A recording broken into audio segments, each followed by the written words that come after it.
All right, there we go. Looks like we're good. There you go. Hey, Andrew, how'd you? Huh, that's weird, man. There we go. Okay, there it goes. Anyway, thanks, Andrew. Appreciate you sharing that with me, man. That's my major channel there.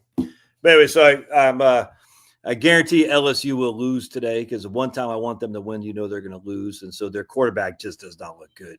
Martin Van Buren, basically the president's great grandson. Not looking good out there, Martin Van Buren. But and then they just gave up a 50-yard touchdown, Oklahoma. So, yeah, not looking good. And then let's see, Tech lost yesterday because the SEC refs were desperate to get Georgia to win, and they called the game on behalf of Georgia. Even though it's an ACC home game, just like last year, the SEC refs always college football says, look, we can't have Georgia Tech in the playoff because no one's going to watch. We can't have Georgia not in the playoff. We have to have Georgia win, and so Georgia wins. And that was a complete freaking giveaway. Not notification, but damn, I was hoping Pulverizer would not have found it. I was trying my best not to have Pulverizer here, but what are you going to do? I don't discriminate. So what else? And then we had Alabama's playing Auburn here in about half hour, and my Auburn son is home. And I guarantee Alabama wins that because, again, the SEC, who controls college football, and ESPN, they want to make sure Alabama and the SEC are represented. The interesting thing is, and this is why this is a conspiracy, but it's not even a conspiracy theory. My view will be reasonable. Right on, man. The interest, did I get stuff on my face? I don't think so. My pearly yellows? Nothing. The interesting thing is Clay Travis said a couple months ago that they had the ratings for the SEC games that were like through the roof, like almost up there with NFL games. It wasn't quite as high as NFL games, but it's like Penn State won in our 6-6 are going to a bowl game. Good for the players. Yeah, you shouldn't be going to a bowl game 6-6. What is this freaking? Everyone gets a trophy. We went 6-6. We're going to the Sun Bowl. Wow. Anyway, you shouldn't be doing that. It's nuts, dude. It used to be in the old days, you had to go 9-3 to at least go to a bowl game, or 8-4. You know what I'm saying? Now it's like you go 6-6. You go to a bowl game as long as you play 6 powder puff teams. Freaking Appalachian Technical College, then you can go to a bowl game. Wow, crazy, Marie. How dare you? Anyway, so was I just now? Oh, so anyway, I guarantee. Anyway, so the ratings for college football for the SEC at least were freaking through the roof, and it was like not quite on par with the NFL, but it was pretty high. And so, and the SEC, the ESPN, I think signed a deal with the SEC. So ESPN just basically got taken to the bank by the NBA. The NBA said, dude, we're going to freaking basically, take you in the back and just take off your pants, you know what I'm saying, and have our way with you. Because ESPN spent like billions of dollars on the NBA, and the NBA is tanks. I mean, the NBA sucks, dude. It's crazy. The ratings are so down. It's insanity. And then but they paid them like $3 billion. And so ESPN is like, your goose is cooked. But then they got some deal with the SEC that was just like for nothing. Crazy. And anyway, actually, I wonder what the NBA, let me just double check. I want to look at something here. If that's okay with Marie. So let's go to Grok. Let's look at Grok, compare NBA ratings the last 30 years with population size in the U.S. All right, so let's see what old Grok says. Bazulki. All right, hey, Bazulki. What the hell kind of name is that? Ukulele? Ukulele? All right, hey, Bazulki. What's up, man? What's up? An interesting name. There's got to be a story behind it. And if you want to share the story, I'd be interested in hearing how you came up with that name. All right, so let's see what old Grok says. All right, so basically, right here. Oh, yeah, that's pretty interesting. Oh, yeah, I can share this with you. All right. Watch this. Watch my magic. All right, so here's the NBA ratings right here. And let's see here. NBA regular season ratings in orange. All right, so you can see, look at that. Viewers, millions. So their ratings went from a 2.5 share to a 1.6 share. The finals went from a 21 share to a 11 share. So basically the ratings freaking lost 50%, and yet the population went from 260 to 340. That's crazy, dude. That's a demon name. Bazulki? What the hell's Bazulki mean, dude? Oh boy. I mean, that's just nuts. Look at that. I mean, that's crazy. So here's the NBA Finals viewership. It was at 21 and now it's at 11. It was at 7.5 during the pandemic, but look at the rating. I mean, 2.5 million. And now it's at 1.6 million during the regular season. That's just nothing. That's crazy. And it used to be at freaking 21 million, not share necessarily, 21 million during 1995, and now it's at 11. That ain't good, man. That ain't good. That's a fact. But you know what's going to, damn. Leo, did Oklahoma win? What happened?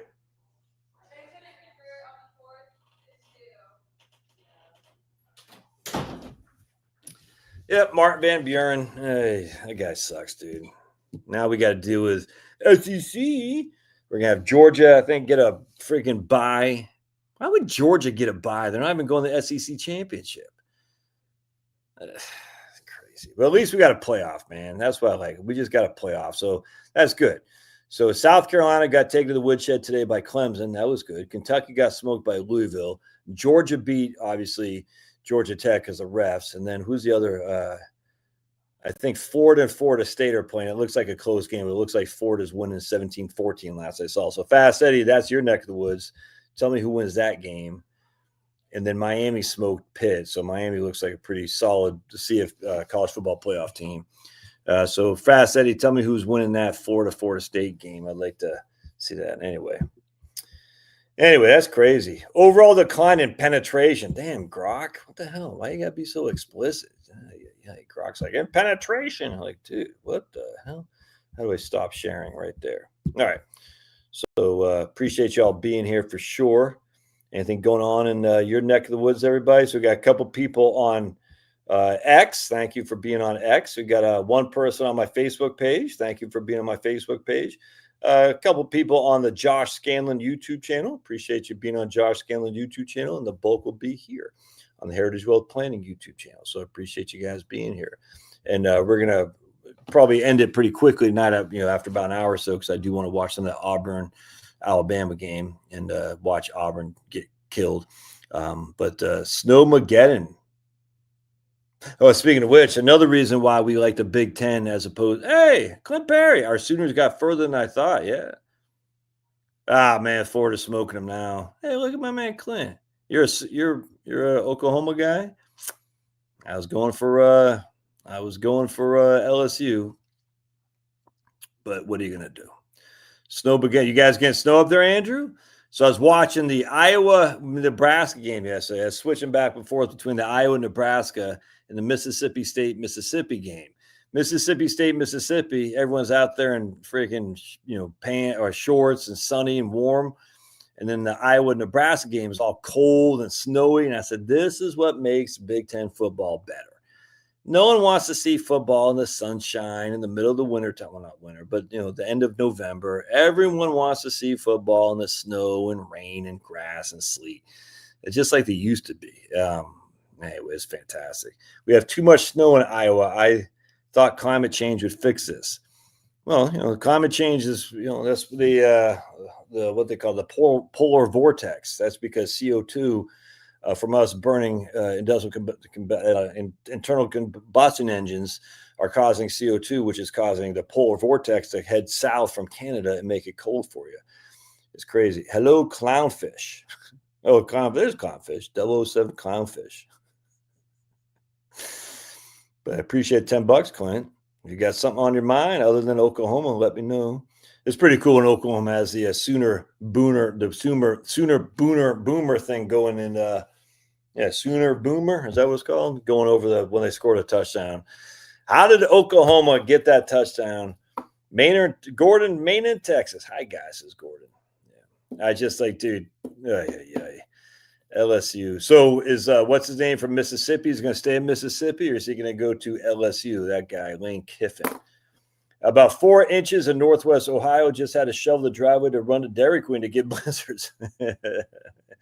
Nice thing about being in the South is we don't have to do that very often. Probably once every 3 years we have to do any kind of shoveling. It's just basically just not much.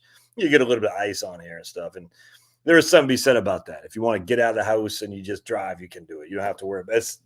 I think us in the South who are from the North forget how much a pain in the ass it is to go outside, just to go outside and make a run to the Dairy Queen. You got de-ice everything. That is a pain in the ass. It's easy to forget that. Now I just open up the driveway or the garage and go.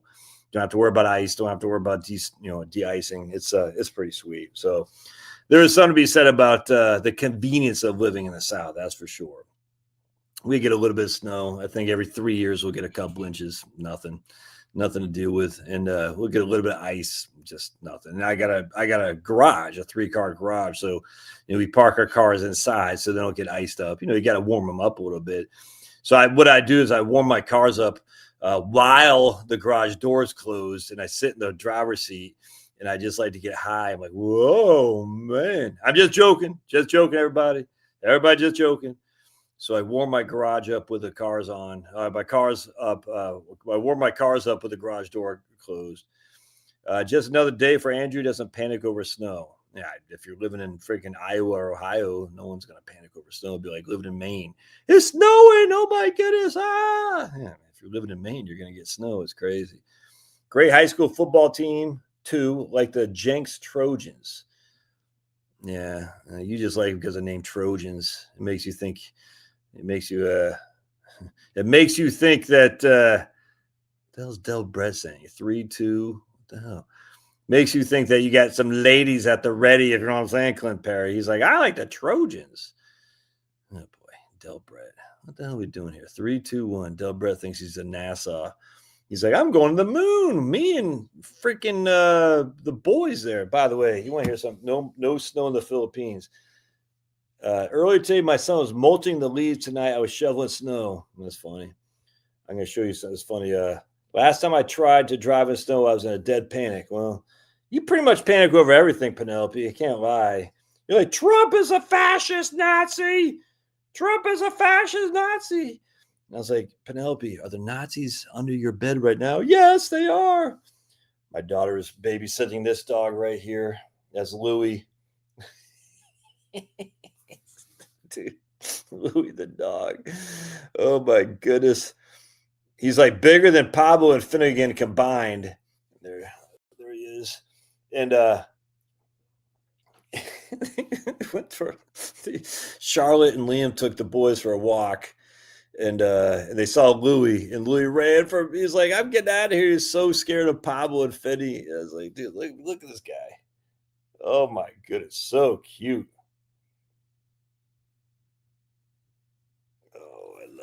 It's a real dog there. Vandy B, Tennessee. I'm not talking to Josh since he picked on my football team. Nah, I didn't pick on your football team. I like Penn State. I like the fact they keep it traditional. If they ever change their uniforms, I'd be pissed. But I was hoping Georgia Tech would have done that to Georgia. Curb stomp. At least I don't have a load of skid steer on the trail and Haughton. Cincinnati retirement is good. Yeah. All right, hold on a second. I was going to see if I can't find this. There he is. That's who Chloe's babysitting. He's so ugly. He's cute. Oh, my goodness.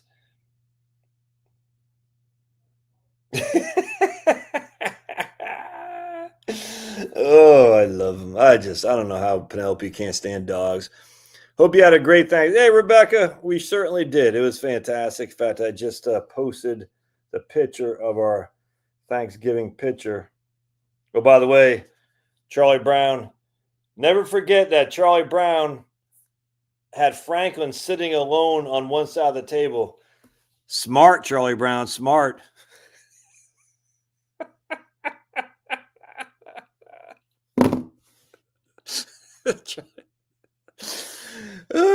Charlie Brown. Hey, Alonzo. Charlie Brown with Scott Adams before Scott Adams was even born.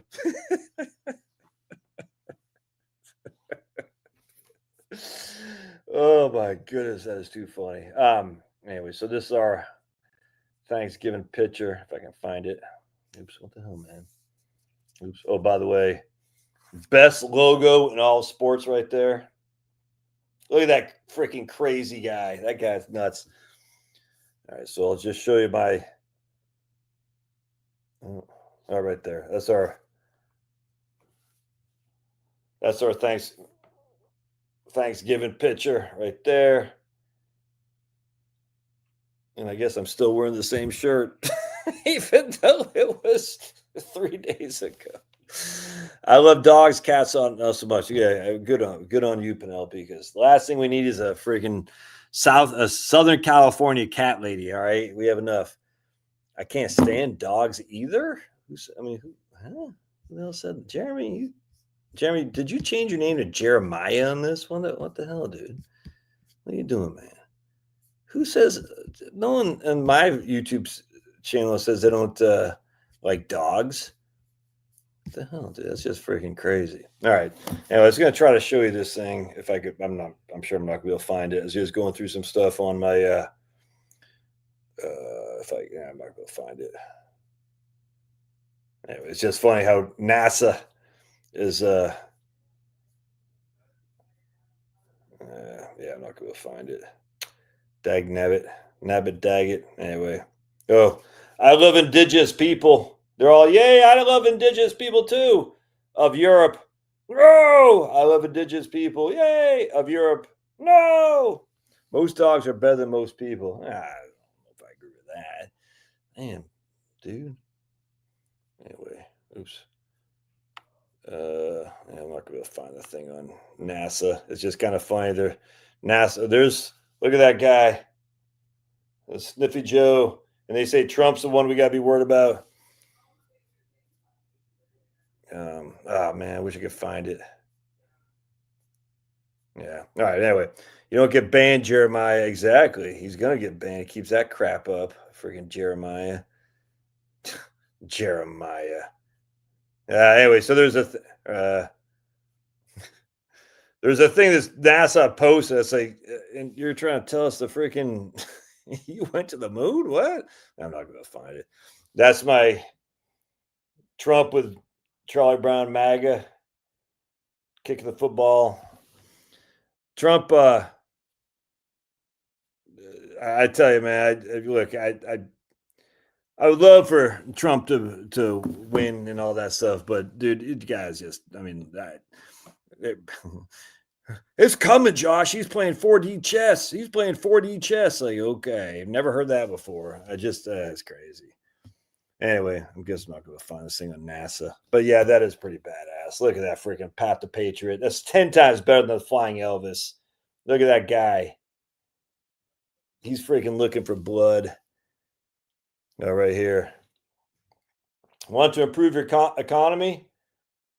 Throw all the communists out of helicopters. 100%. 100%. It's the way to do it, man. It's the way to do it. All right. Undergraduate majors with the highest unemployment. You'll never believe this. Anthropology is number 1, but no, it's number 2 and 3. Physics and computer engineering. Isn't that crazy?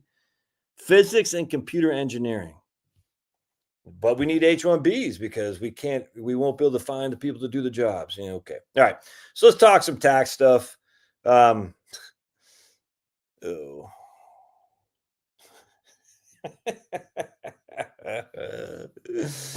Oh my lands. Oh man, I was hoping I could find that thing, but I guess I'm not. Oh, top 10 Fortune 100 American dream thieves. So Amazon, Microsoft, Google, IBM, Meta, cumulative foreign link tech. So they've laid off tens of thousands of people, and yet they've hired Amazon 200,000, Microsoft over 150,000 of H-1B, something called OPT, L1, H4 offshoring body shops, mostly India. Pinochet knew what was up. Yes, he did, Paul. I'm a big fan of Pinochet. Bring him back. Pinochet for the win. Anyway. No, this is my high school I went to when I was in Maine, Portland High School. Look at this. Portland High. This is Maine now. This isn't Atlanta. This is Maine. My high school in Maine is now 41% white, 38% black, 13% Hispanic, and 6% Asian. That's in Maine. I'm like, what the hell? Yeah, Trump said Americans can't do that work. They need H. Yeah, 100%. Trump is such a clown. I just, yeah. Look, I mean, he's better than the alternative, but people still think Trump knows what he's doing. I'm like, okay, we'll see. I mean, I'm. Let's put it this way: I'm not holding my breath for nothing. All right, so let's talk some tax stuff here. Maine is the whitest state. Yeah, exactly. Here's a guy just got his book, Jose Antonio Primo de Rivera. This guy right here. It looks like Dracula, but the complete works of this guy in English, the 20th century right-wing thinkers, and I'm very much looking forward to reading this guy's book. Computers work great for me, but I got out at the right time in the early 80s, retired 60 years ago. Yeah, right on, dude. All right. So a couple things for taxes. So it's the end of the year. The one thing we don't want to do, first and foremost, if you're going to make an investment, outside of an IRA, you don't invest into a fund that's getting ready to pay a dividend or a capital gain. That's called buying the dividend.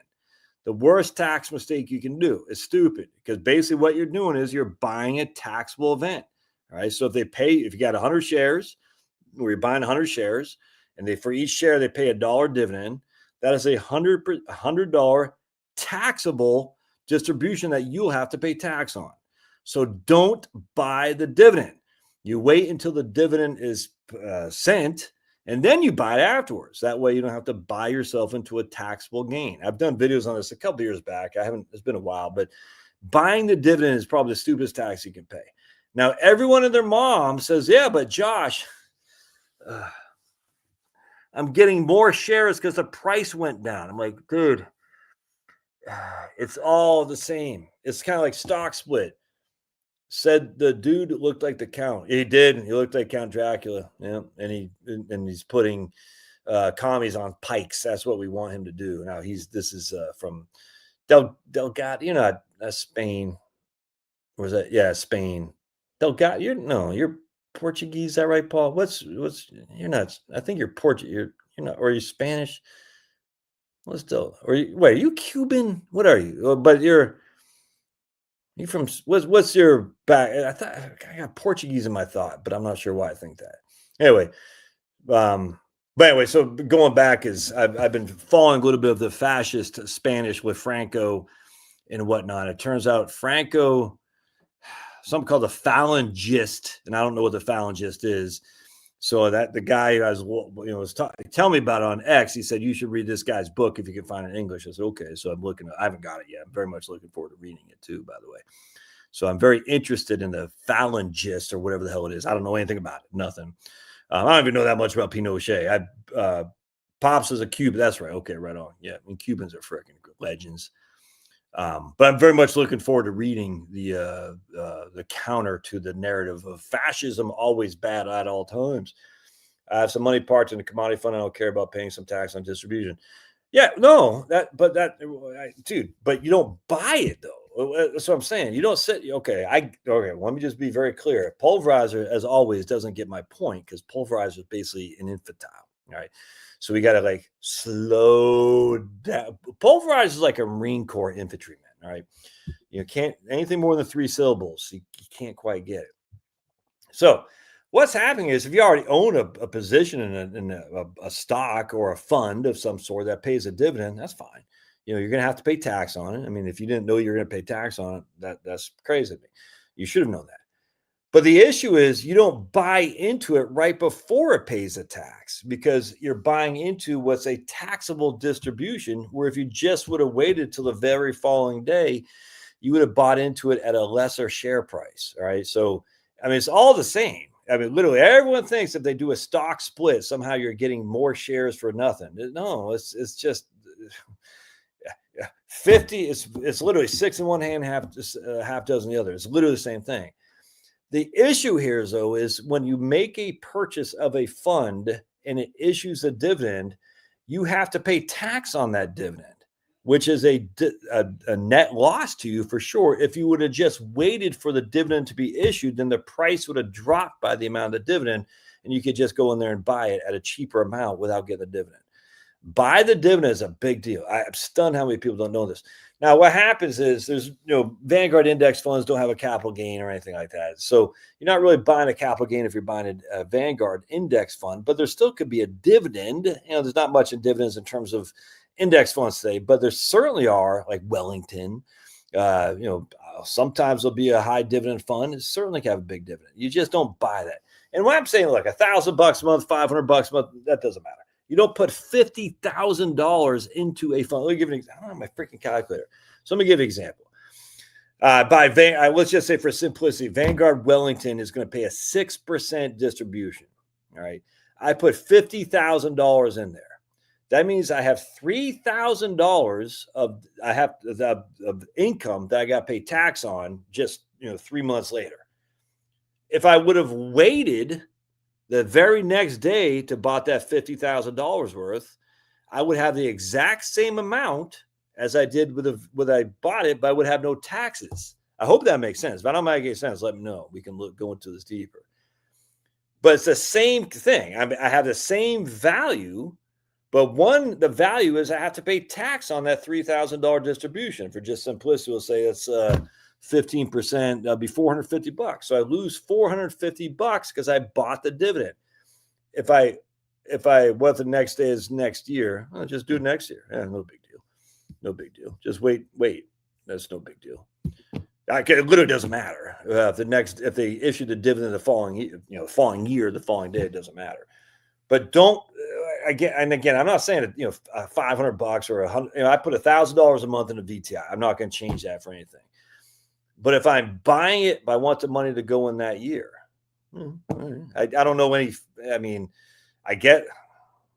Doesn't matter if it goes in that year. I don't get why would it matter if it goes in December 31st versus January 1st. Why does it matter?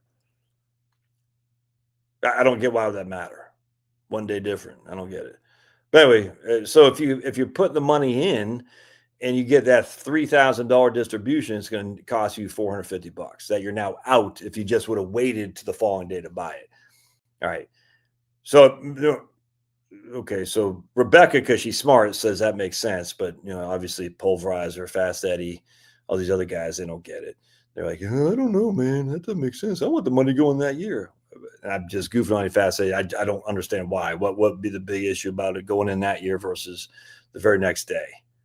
If the following year. All right. I said that because I like the way your face makes that crazy look. All right. You just Fast Eddie. I know you love my hair. I know you're like, dude, I want to see Josh without his hat on. First time watcher, love your videos. Why do funds wait until December to issue their distributions? Make tax planning a challenge. Thanks to Minnesota. Yeah, I think they do that because they're gathering up all their stuff at the end of the year distributions. They've always kind of done that. I don't know specifically why. I just think it's always been like that. For some reason, they say, hey, we're going to wait until the end of the year to give our distributions out. Remember, some funds will even do a special dividend distribution too. And my advice makes perfect sense. Thanks, man.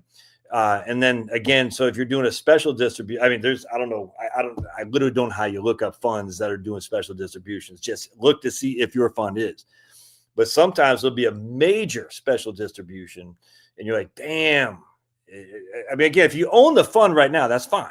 Look, you're going to pay the tax come hell or high water. Waiting to rebalance bucket, sell some VTI due to Irma. Waiting to rebalance bucket.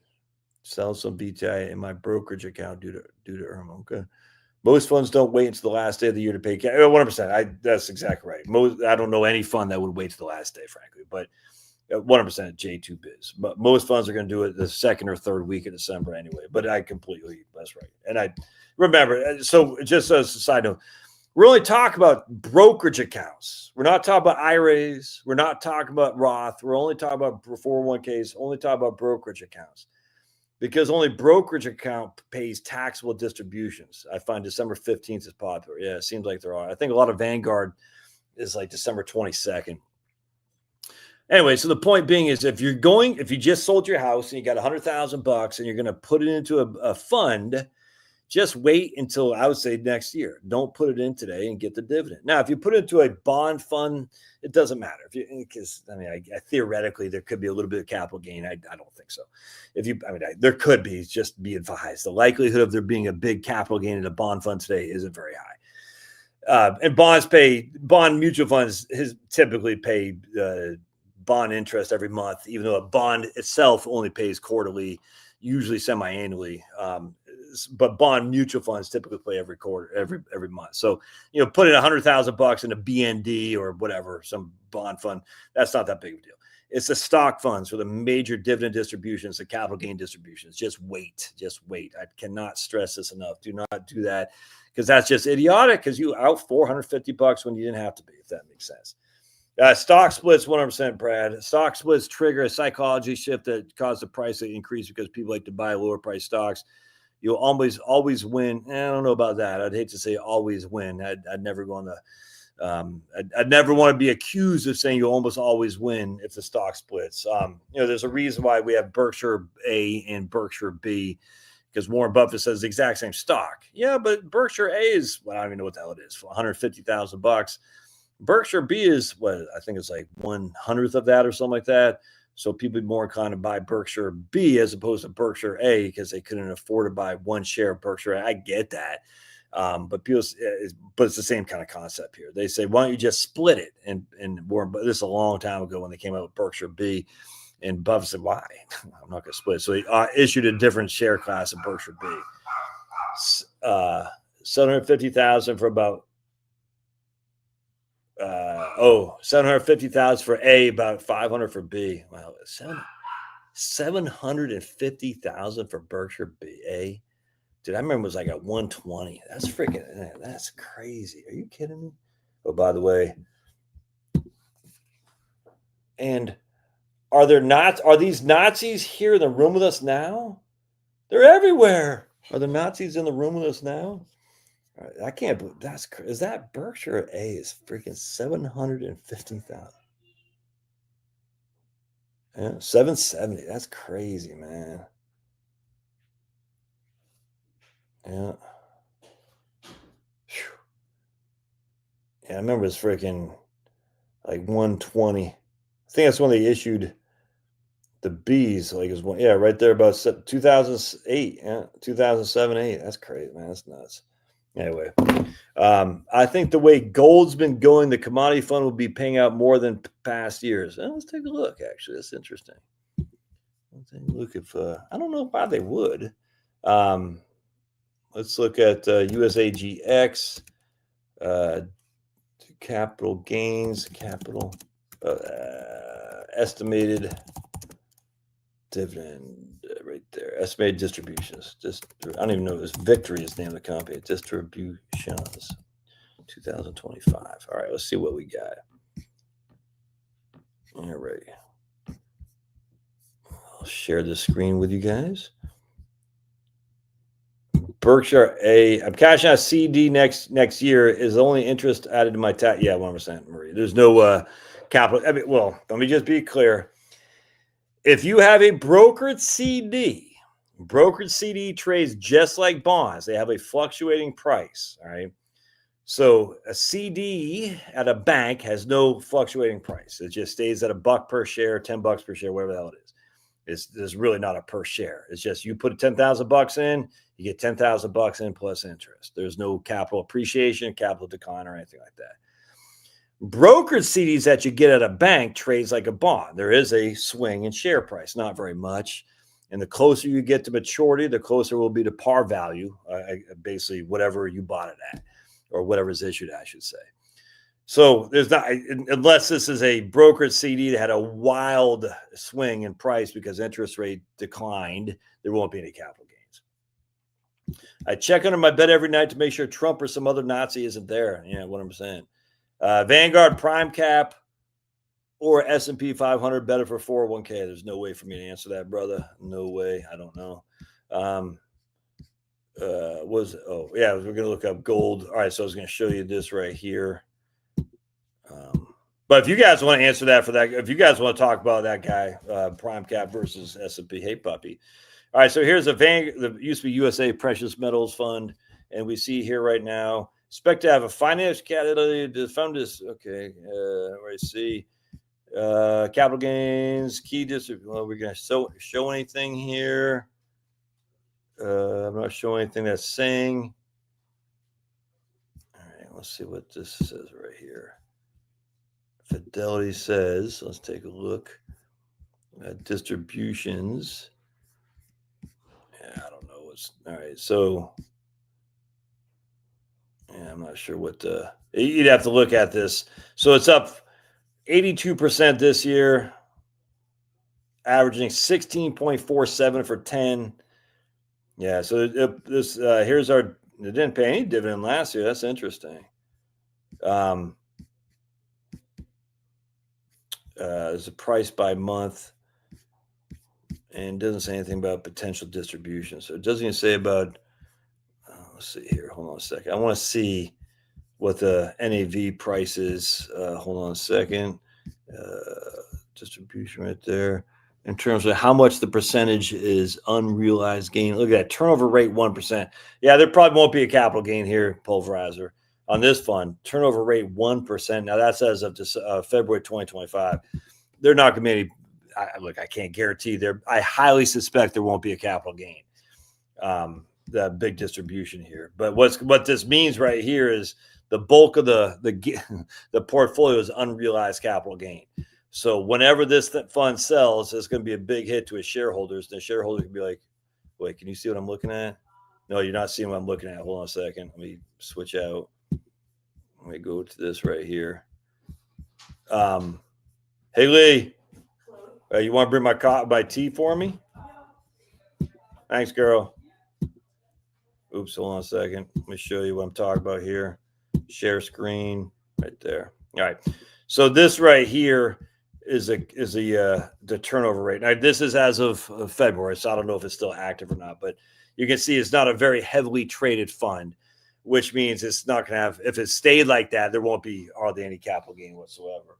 But with that said, if they ever do make that what that tells me right there is that the massive growth of the portfolio is unrealized capital gains. So if they ever do make a sale inside the fund, if they sell fund A to buy fund B, it's going to be a big tax hit, I'd imagine. So if we want to look at, so we get the assets, 987 million. We want to see the unrealized capital gain. Man, I freaking can't get used to this. This is Fidelity. After that, all right, I'm not going to do it on the fly here. Portfolio. Yeah, I'm not familiar with this website. Regional distribution. Hold on a second. Fun facts. Percent of hardly pays any dividend. Fund inception, expenses, dividend history. Didn't pay a dividend in 2024. All right, so it doesn't have what I'm looking for. Hey, thanks, girl. Appreciate it. You can shut that door when you're done. Anyway, so the issue in that regard is this is just while we're kind of going. Actually, let me just look at a Vanguard fund. I'll show what I'm talking about because it's pretty important, actually. So let's go to Vanguard. See, it's got portfolio assets, but it doesn't say how much portfolio assets are unrealized gain. At least that I can see in here. So let's just go to Vanguard. I'm familiar with Vanguard. SPY beats. Okay. It has been suggested to me that I use a charitable remainder trust to avoid long-term capital gain tax on some stock owned. Put the stock in a CRUT, draw it down, donate to last. Yeah, I get that. I mean, I understand that. I get it. I just, my argument is how much you put in it. Don't tell me. Don't say it here. How much you put into the capital gains, that much of a problem. So we got CRUTs and CRATs and GRATs and everything in between. It's crazy. And there's been a long time since I did it. I just remember a CRAT is a charitable remaining annuity trust. A CRUT's a charitable remainder unit trust. That's that 5% you're talking about there. And I just, avoid long-term, get some stock owned, put the stock in a CRUT, draw it down 5% a year, donate the last 5%. It's been a long time since I looked into this.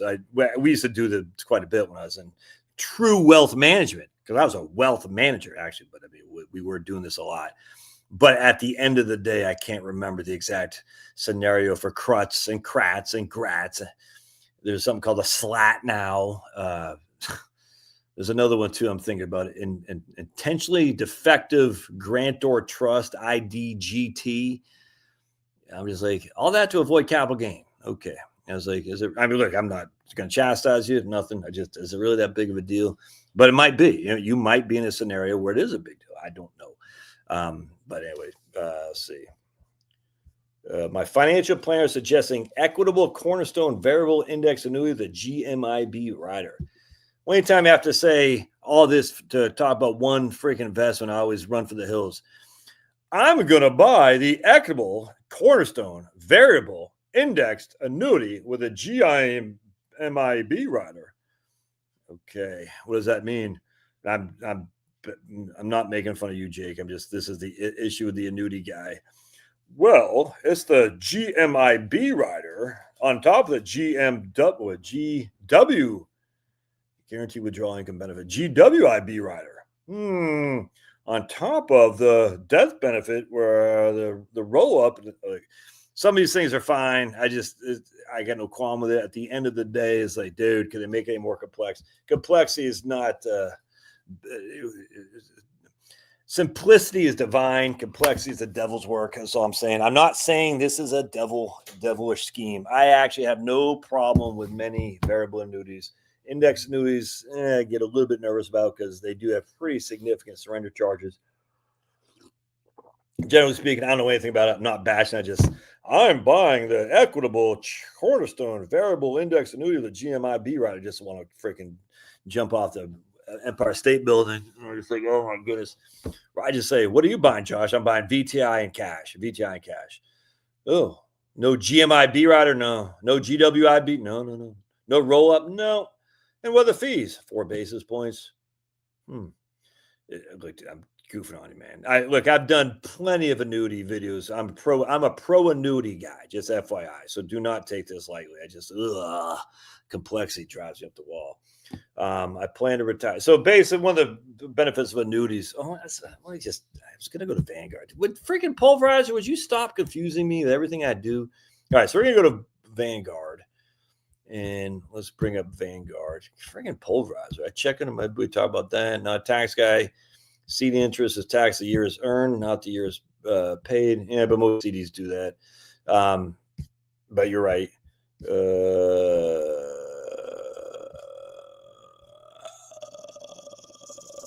Yeah, Marie, that's 100%. I can't imagine he doesn't know that, Marie. Jake, you know that the annuity benefits cost money, right?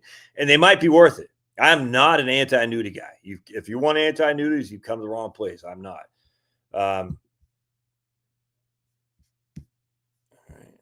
Anyways, I'm here. That's right. All right, so let's bring up Vanguard, and we're going to show an example here, and we're just going to type in VWINX, and that's going to be the Vanguard. I want the Wellesley right here. All right, so we're going to show you the Vanguard Wellesley, and we're going to show you exactly what I was talking about. Vandy QB for the Heisman. No, well, it was going to be Haynes King for the Heisman, but Haynes laid a freaking fat egg yesterday because the referees are SEC fanboys. Freaking. All right, so let's look at this Vanguard fund. And so a couple of things we're looking at here is this is the yield. That's the income you get off the dividends right there. And this will be dividends and bonds because Wellesley is a basically 40-60 stock to bond portfolio. So that's what you're going to get. All right. So now this pays quarterly. All right. So when I say don't buy the dividend, well, you're going to get hit with that dividend. There's no two ways around it. So I would not worry about this right here being what keeps you from buying in this fund. What we're talking about, though, is we're going to come down here and we're going to show you the, actually, is it here? I want to show you here. Oh, hold on a second. I want to see if it gives us a, hold on just a second. I want to show you if it gives us, it doesn't show it on here, I don't think. Distribution, issuer, don't care about that. Fixed income equity, don't care about that. Distribution is right here. All right, so you can see right here, all right, this is the realized gains that they've got so far this year. $2.58, which is 4% of the fund price. All right, so the realized gain, you know for a fact, well, right here, it gives a good example. A fund's capital gain and losses reveal the tax implication of holding a particular fund in a taxable account. This is true of both realized and unrealized gains, all right? So we know for a fact, as of 10/31/2025, they've realized $2.58 of distributions, all right? They've realized that. Everybody with me on that so far? Someone's paying the tax on it, and that someone's going to be you, all right? Now, the question is, when do those actually get paid? And we're going to see here that they paid a dividend. Again, you can't really avoid the dividend. I mean, because it pays quarterly. Oh, they haven't paid a capital gain yet this year, because the last they paid was in January of December of 2024. So they haven't paid a capital gain yet. But we know for a fact that we're going to get $2.58 capital gain at the very least distributed to us in December. And if we just look here, we can see they did it last time, December 19th. So we can assume the same thing. So the third week of December, this fund will give every shareholder a $2.58 capital gain distribution, if not more, because this is as of October 31st. So if you had 1,000 shares, you'd have $2,580 of capital gain distributions at the very minimal that you'd have to pay or pay taxes on. So that costs you 15%. You'd have to pay $300 of taxes on that 2,000, or maybe $400, whatever, on that distribution. So if you, for simplicity, if you put $100,000 in there, and you're going to get, how much is the share price? It's $64. Oh boy, now I got to do some math. I don't have my calculator. All right, let's just do like this. I'll show you exactly. So $100,000 divided by 64. How many shares will we get? Hold on a second. I'll show you. Divide by 64. Boink. That means we're going to get 1,062 shares, 1,562 shares times, we're just going to say a $3 capital gain distribution. That means we're going to get $4,687 of capital gain income, for which we have to pay tax on, which we'll just say 15%. And that means we're going to lose $700 of taxes. All right. So basically, if you were to buy the Wellesley Fund on December 17th, for simplicity, you just cost yourself $750 in taxes, where if you just would have waited till December 20th, you would have avoided that. And that's a big deal, man. That's a big deal. A lot of people don't recognize it. Again, not in an IRA, 403B, 401k, anything like that. It's only in a brokerage account. Don't buy the dividend. In this case, don't buy the capital gain. It really should be don't buy the capital gain. But for some reason, the vernacular is don't buy the dividend. All right. Now, part two of this fund, look at this. Unrealized gains of NAV. This is interesting. Only 6.24% of this fund is unrealized gains. That's very, very low. So that means there's not a lot of capital gains coming down your way after this year. And the reason why it's so low is because this is a heavy bond fund. And there are very few capital gains in bonds anymore. I literally just hardly any. So these guys paid in 2024, they paid 1.14. Let's see here, $1.70 on capital gains on $60 a share. And can we go? I guess page one. Does it give us page two? Okay, that's it. Anyway, so the point being is there isn't a lot of unrealized capital gains in this fund. So even if you were to buy the dividend mistakenly, you watch my video and you said, I don't care what stupid Josh says. You know, he's from Maine. He's dumb. I'm going to buy the dividend anyway. You're not going to have a lot of buy the capital gain in this case anyway. You're not going to have a lot of unrealized capital gains to be wary about in the future. All right. So now let's do a different fund. All right. Let's do a different fund. Hey, what's up, Andy? Dude, I got a freaking calculator. I just put it over the other. I got two. I got one downstairs and one here, and one over there. I just always forget it. All right. So now let's look at prime cap, like that guy said. We're going to look at prime cap. Giving another example, because I have a sneaky suspicion prime cap's got lots of unrealized capital gains. All right. So we look at prime cap. Realized gain of 98 cents a share. Unrealized gains, maybe not. What do you talk about, pulverizer? Prime cap? No way. That can't be talking about prime cap. I'd be stunned if that was the case. All right, so here, not much of a dividend yield because it's mostly growth-oriented stock. So 79 cents, 79%. That's just not anything to get your panties all. Well, I don't know what it's called. Get your panties all tight or something. I don't know what the hell that is. It's up 27% this year. All right, so what we're going to do is we're going to come down here. NAV is $212. You got to keep that in the back of your mind. $212. We're going to come down. And we're gonna go oh yeah, oh yeah. Even the low turnover rate here too. Oh man, look at that. Only 3.8. That's fantastic. That again is a sign of very tax efficiency. I like it. So let's take a look now. We're gonna look distributions. Oh, look at that. $27, 13% of the fund they've already realized as a capital gain this year. 13%. Whoa. So even Pulverizer would be stupid to buy this fund in December. So let's just say you put $100,000 in. All right. So we take our trusty calculator, $100,000. Oops. $100,000 divided by $212. Oops. Made another mistake. 212. Boink. You're going to buy 472 shares. 472 shares. All right. 472 shares, $27. We'll just say for simplicity, $28 per share. 471 times 28.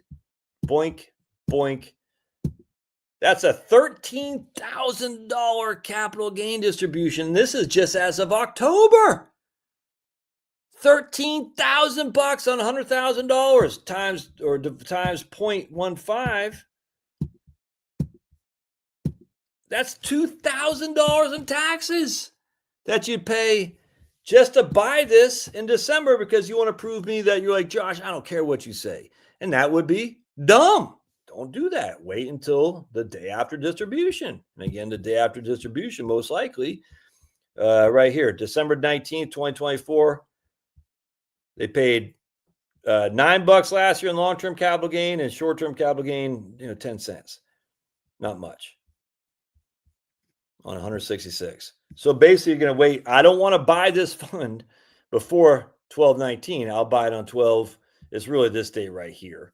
But I would buy it the record date. But I'll buy it on 12/20 instead. Now, the problem with that, of course, is, but Josh, that means I'm going to miss out on the growth. I get that, 100%. 100%, I get that. If you're going to worry about missing out on the growth, you'd want to buy it ASAP. But at the end of the day, you're going to lose $2,000 in taxes. And again, that's just before October. What have they done for realized capital gains since then? All right. Part two of this, 65% of the fund is unrealized capital gains. That means there's going to be a lot of capital gains going forward. All right. You do not want this in a brokerage account if you're worried about capital gain distributions. You just don't, because that's a significant proportion of the fund is in unrealized capital gains. Now, the nice thing is they don't trade a lot here, so there shouldn't be huge distributions like some funds, but that's a pretty significant tax hit. Someone's paying it. Now, obviously, the way to reduce that is if the fund goes down in value, then you don't have as many unrealized capital gains because the fund has lost money. Relative to where it was before. But anyway, we don't want that to happen. So this would not be a fund you would buy into inside your brokerage account if you're trying to be tax efficient. Just simply because of the unrealized capital gains. You don't want to do that. That'd be dumb. All right. But if you are married and taxable income It's the Bee Gees or the Beatles. Active equity funds aren't a great choice for tax, 100%. Yep. I'm playing the Bee Gees while listening to Josh. Well, you're a girl, so that's okay. If it's a dude doing that, that's not cool. That is not cool. All right. Anyway, so that not be now. Let's look at an index. So that's right there. So now let's just go to. We're going to show you VTI. All right. Again, these are all Vanguards now. All right. So your fund could be different, but Vanguard is notorious for being low distributions or low turnover on most of their funds. And the reason they're low turnover because they're very tax conscious for sure. So here's what this is my primary holding right here. I own it, so you probably should not.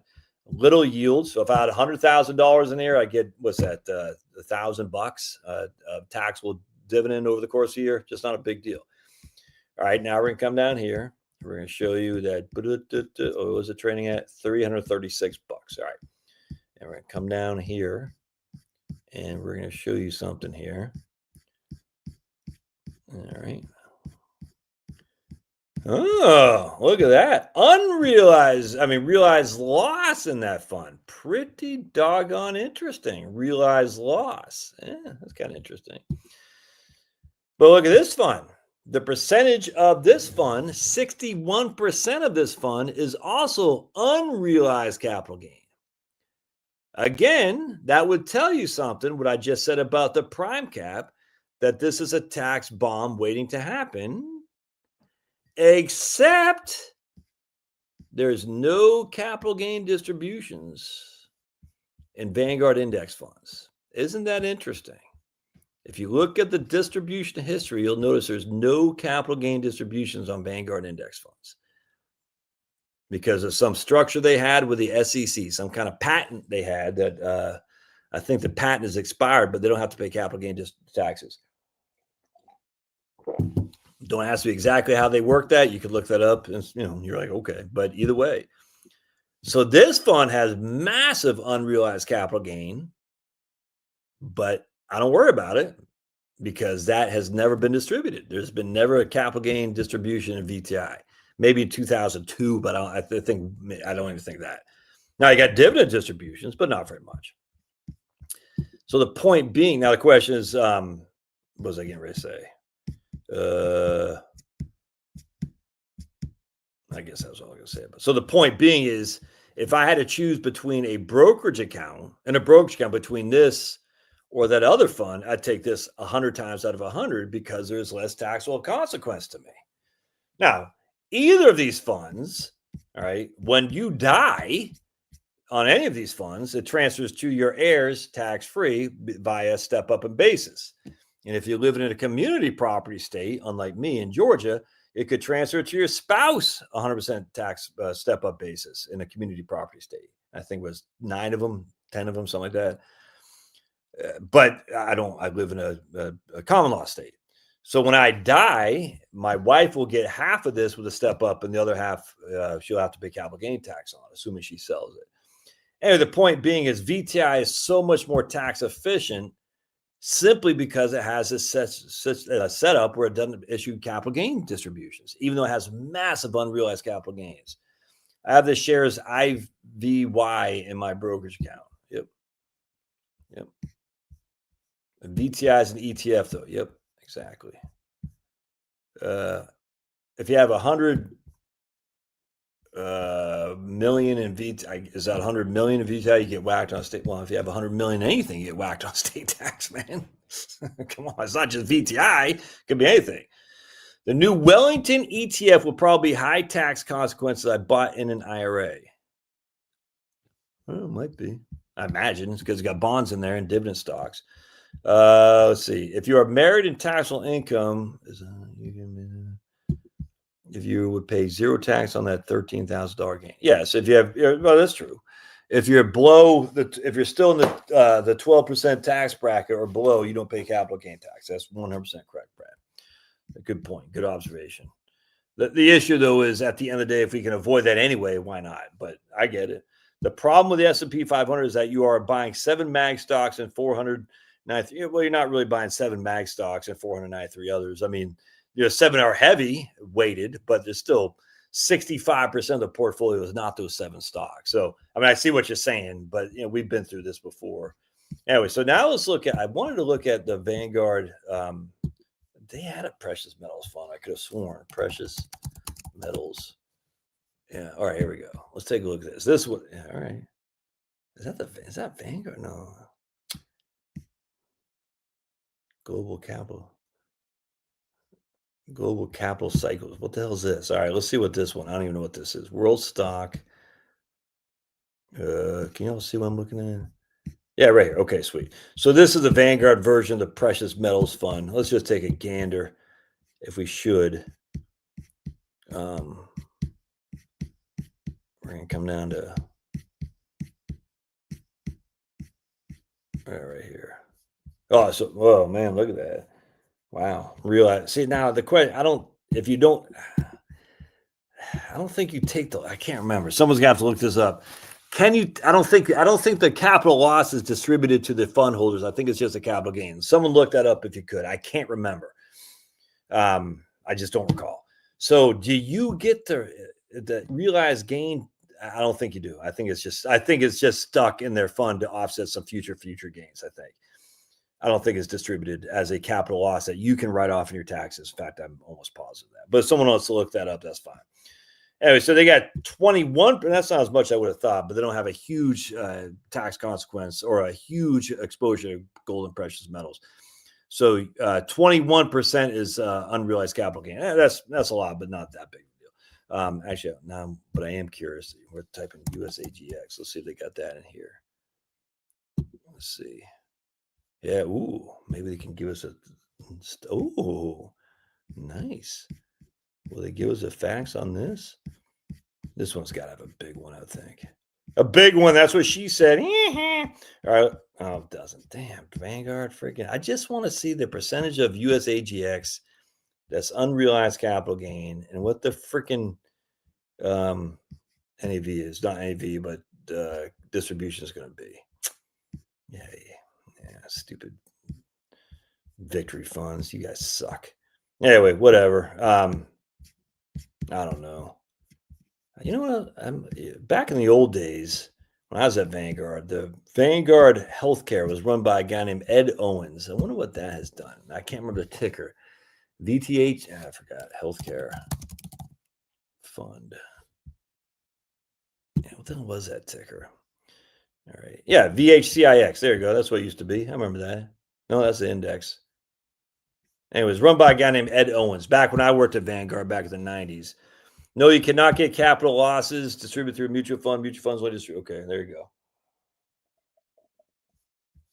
All right, right on. That's what I thought, but I wasn't quite sure. All right, so here's the healthcare fund. Healthcare fund used to be had a couple years of pretty big distributions that used to piss people off. Let's see here. Yeah, so 37% of this is not much in realized gain this year. That's good, but 37% of a third of the portfolio is unrealized capital gain. So anyway, so there's your little tutorial about avoiding. Oh, interesting. They paid a long-term. Oh, that's interesting. Huh. They paid a long-term capital gain already, right here. Huh. Wonder why they did that. So they took some gains off the table in March of this year. And on top, they paid a capital gain in December of last year. That's interesting. I wonder who the manager is now. It can't be Ed Owens anymore. Because he's got to be too old to run this thing. Fund management. Let's see. Wellington. Rebecca Sykes. All right, who the hell that is, I don't know. Rebecca Sykes. All right, so there's a Vanguard Healthcare Fund. Used to be a freaking, used to tear it up. What's the dividend on this guy? Only 1.04%. Let's see the turnover here. Let's take a look. Turnover right down here.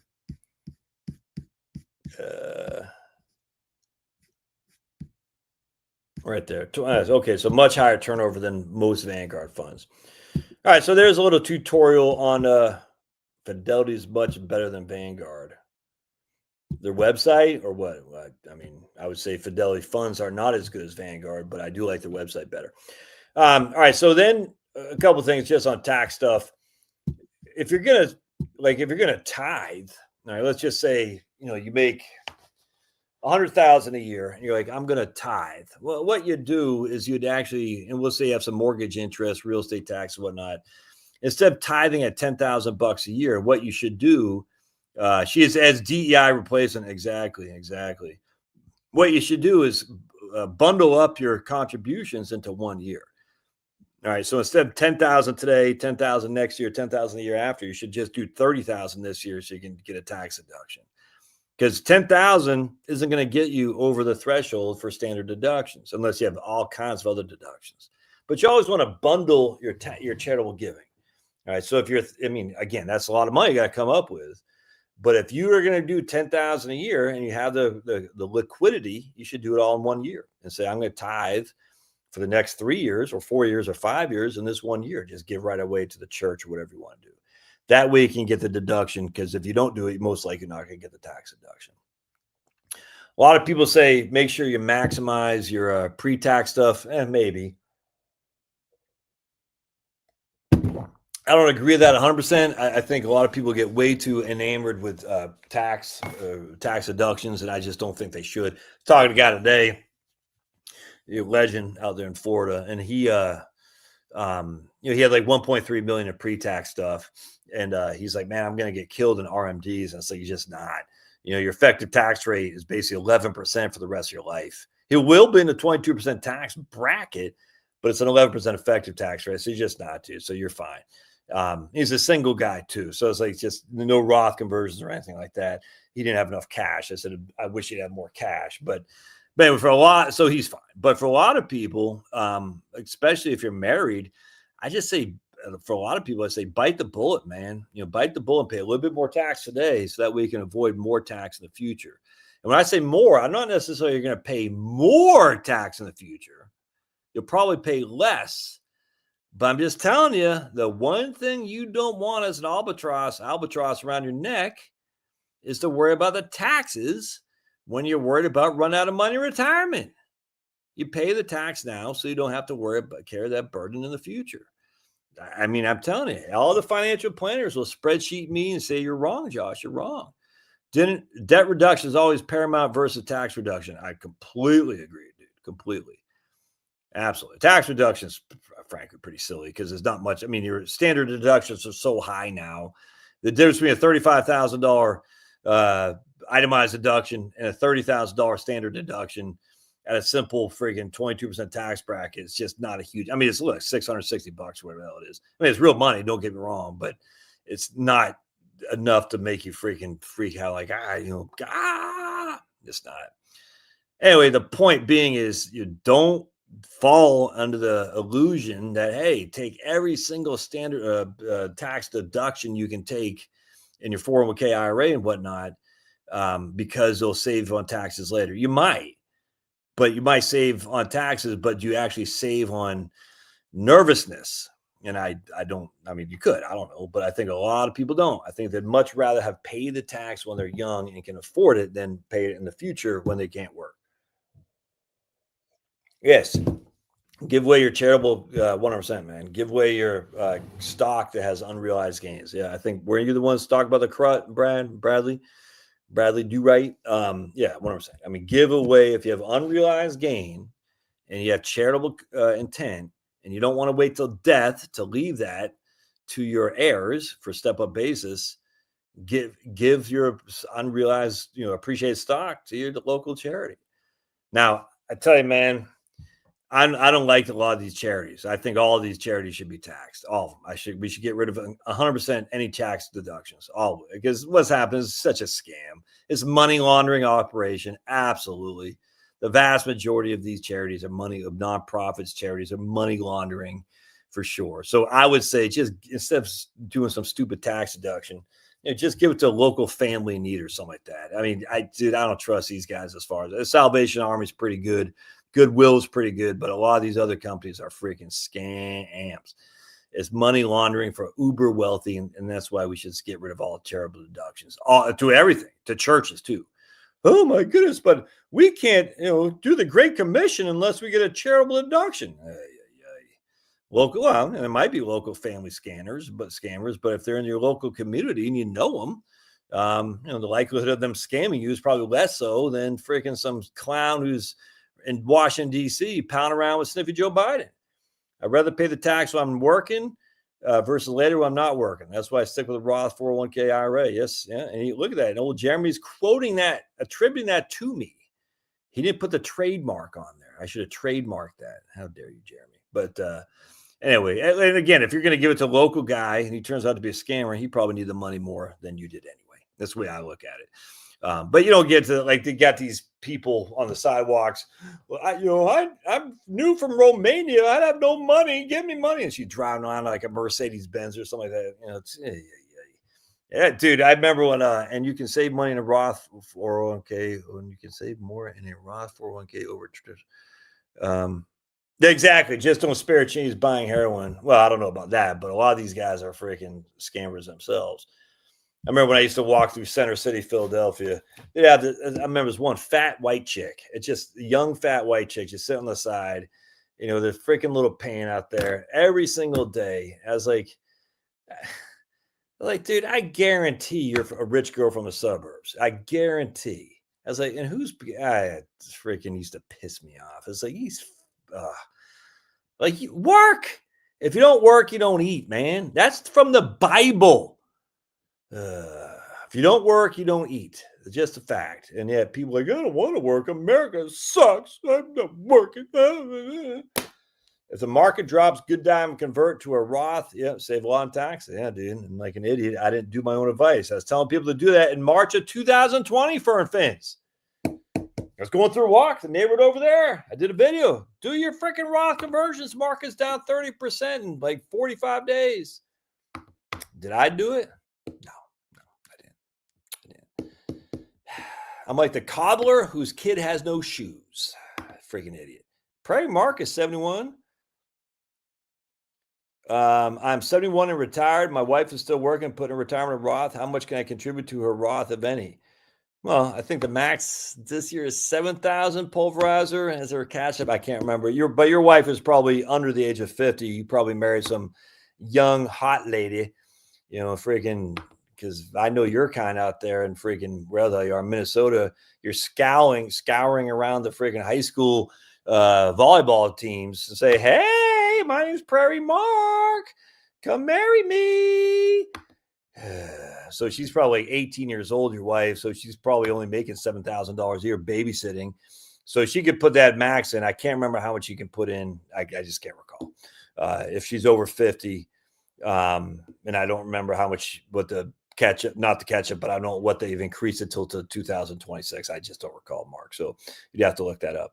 But remember, if she still has earned income, she can still contribute for you too, Mark. Don't forget that as well. As long as one person has earned income, they can contribute for both people as well. So in this case, it'd be good if you married a young, smoking hot, 18-year-old volleyball player at high school who's doing nothing but babysitting. That way she can work and contribute to your Roth IRA with her earned income. So there you go, baby. Old Prairie Mark, he's out there. Just watch out for your high school volleyball player daughters. Pet peeve of mine. Why these high school volleyball players wear those short skirts or short things? I don't get it. They never did that. Hot Somalian chick in Minnesota. Well, Somalian women are pretty smart. They're pretty hot, dude. Somalian men are the freaking ugliest things in the history of mankind, but Somalian women are freaking pretty. They're smoking hot, dude. Traditional wife baking sourdough and selling off the porch. Ooh, that's what I'm talking about. Trad wife. And she probably makes Andrew say, when people come out to buy the sourdough, they're like, hey, hot mama. They go, what's your granddad doing here? She goes, that's not my granddad. That's my husband.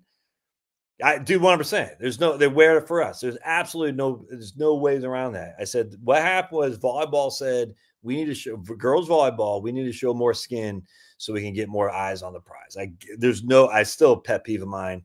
The sexualization of America is, but if you bless Israel, God will bless you too. I'm like, well, ever since we've been blessing Israel, seems like our quality of life in terms of the generosity has gone up significantly. I just find it funny. Of course, there's no biblical thing that says bless Israel.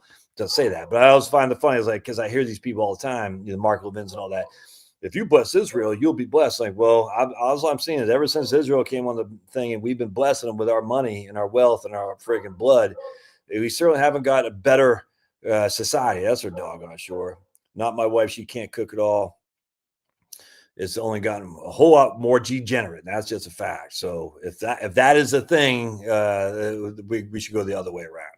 I'm just so sick of these freaking, these right wingers, supposed right wingers, freaking, oh, we got to do it. Like freaking Mike Huckabee. Mike Huckabee had Jonathan Pollard, had a meeting with Jonathan Pollard. I was like, I couldn't believe it, dude. I was like, I was so friggin' disgusted that Republican Party, my representatives said it's okay to have a meeting with Jonathan Pollard. What next? Roman Polanski, Mike Huckabee, you freaking clown.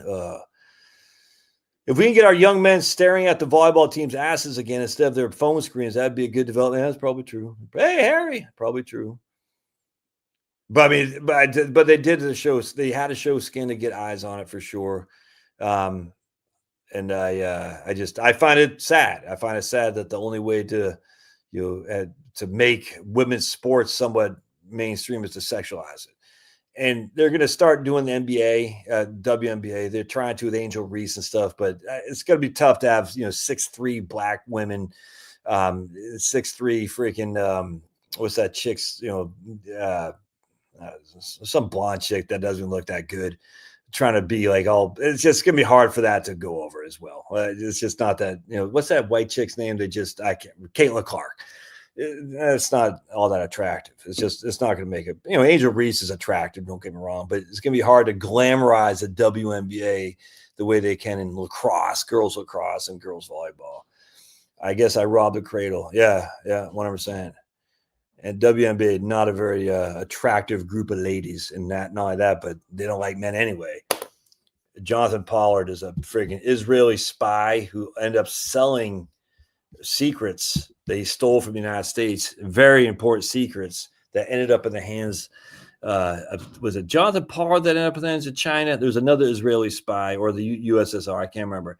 There's another Israeli spy who stole from us and also ended up in the hands of China. And remember what we did the Rosenbergs? We strung them up in 2 seconds flat. I don't know why we can't. It's not good, man. It's not good. And then Mike Huckabee actually had a meeting with this guy.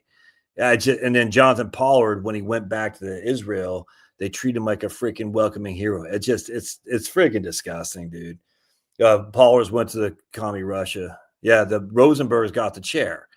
Jonathan Pollard was treated like a hero in front. He had an audience in front of Mike Huckabee. It's crazy to me.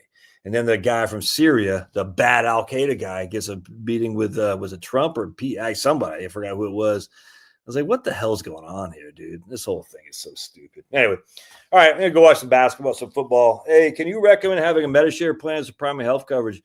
We like Medishare, Harry. I'm a big fan. We were on it.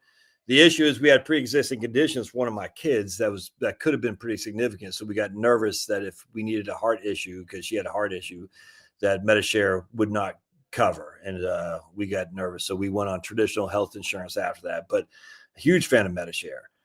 The Rosenbergs got old Sparky at Sing Sing in New York, and we need to be bringing old Sparky back out 100%. But don't you know there might be an innocent person? Dude, I used to fall for this. I used to be my libertarian age. I was anti-death penalty, and I said libertarians are just full. After I saw what happened during the pandemic, and the libertarians just folded like cheap suits, they did not stand up against a tyranny. A couple guys did. You know what I'm saying? But the vast majority of the libertarians, I said, you guys suck, dude. And I started having a reawakening. I went back to my Buchananite republicanism. The not the neocon, the paleocon of American First Buchananism. That's what I went back to, because that's what I was. I was raised a communist, essentially. After I saw the reality of the world when I went in the army, I said, no, dude, this is nuts. Came out as a Buchananite. Then I started getting educated on libertarian philosophy and stuff. And I voted for Harry Brown in 1996. Did not vote for Bob Dole. Voted for Buchanan in the primary. I think I ended up voting for Ross Perot because George H.W. Bush. I was just like, no way. And then I started going to more mainstream republicanism after 9/11. And I'll never forget Waco and Ruby Ridge. I was radicalized, but I was radicalized more to the libertarian side. And then I realized the libertarians are just fake. And I said, dude, anarchy will never work. And so it's just not going to work. It's so idiotic. So we're going to have the government, and you might as well control the government to do your bidding for you. And the bidding that we should be doing isn't for H-1Bs and friggin' diversity for diversity's sake. It should be for your own people. Crazy. Anyway, I was a sucker. And, not that my vote for George W. Bush in 2000 or 2004 changed anything, but anyway, Buchanan like tariffs. I supported him back in the day. I'm a huge fan of tariffs, man, 100%. What are your thoughts about cover call? I just don't like cover call ETFs, brother. I've done videos on that. I'm just not a fan. All right, but I'm going to go watch some football. God bless. We'll see you guys. Thanks for coming, and stay sober out there, Harry and Prairie Mark. Don't be drinking and driving that tractor of yours. I'm driving a tractor. All right, see you guys. We'll see you.